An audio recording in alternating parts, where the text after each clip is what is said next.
आदरणीय प्रधान अध्यापक जी, अध्यापक और मेरे प्यारे सहपाठियों, आपको मेरा नमस्कार और सुप्रभात। आत्मनिर्भर का सही मतलब किसी पर निर्भर न होकर खुद पर निर्भर होना होता है। यह सब जितना एक व्यक्ति के लिए जरूरी होता है, उतना ही जरूरी एक देश, गांव आदि के लिए भी जरूरी होता है। यदि हमारा देश और गांव खुद पर निर्भर होगा तो हमें किसी भी दूसरे पर निर्भर होना नहीं पड़ेगा। यदि अपना देश आत्मनिर्भर होगा तो वह अपनी हर परिस्थिति में डटकर सामना कर सकता है और किसी देश के आगे हाथ फैलाने की जरूरत नहीं पड़ेगी। हमारे देश में वो सभी संसाधन पर्याप्त मात्रा में उपलब्ध है जो किसी देश में आवश्यक रूप से होने चाहिए। यदि हम इन संसाधनों का उपयोग सही तरीके से करके वस्तुओं का उत्पादन खुद के लिए करें तो हमारा देश बहुत जल्दी ही आत्मनिर्भर बन जाएगा और हमें किसी भी दूसरे देश से मदद की गुहार नहीं लगानी पड़ेगी। यदि हमारे देश में सभी आवश्यक वस्तुओं का उत्पादन शुरू हो गया तो हमारा देश कई बड़ी समस्याओं से बहुत जल्दी ही मुक्ति पा लेगा।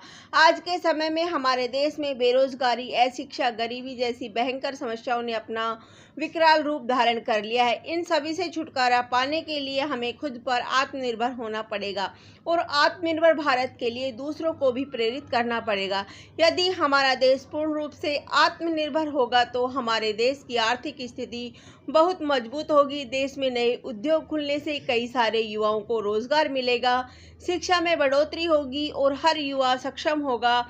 इस सभी से हमारे देश की आर्थिक स्थिति में बहुत सुधार होगा।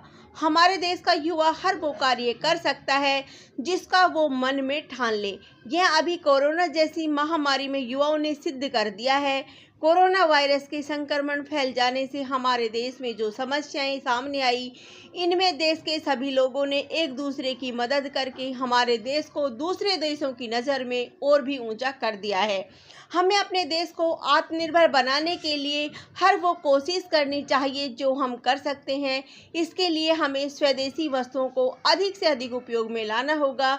इससे हमारा देश आत्मनिर्भर होने के साथ ही आर्थिक रूप से मजबूत भी होगा और किसी भी दूसरे देश पर निर्भर रहने की जरूरत नहीं होगी। धन्यवाद। जय हिंद।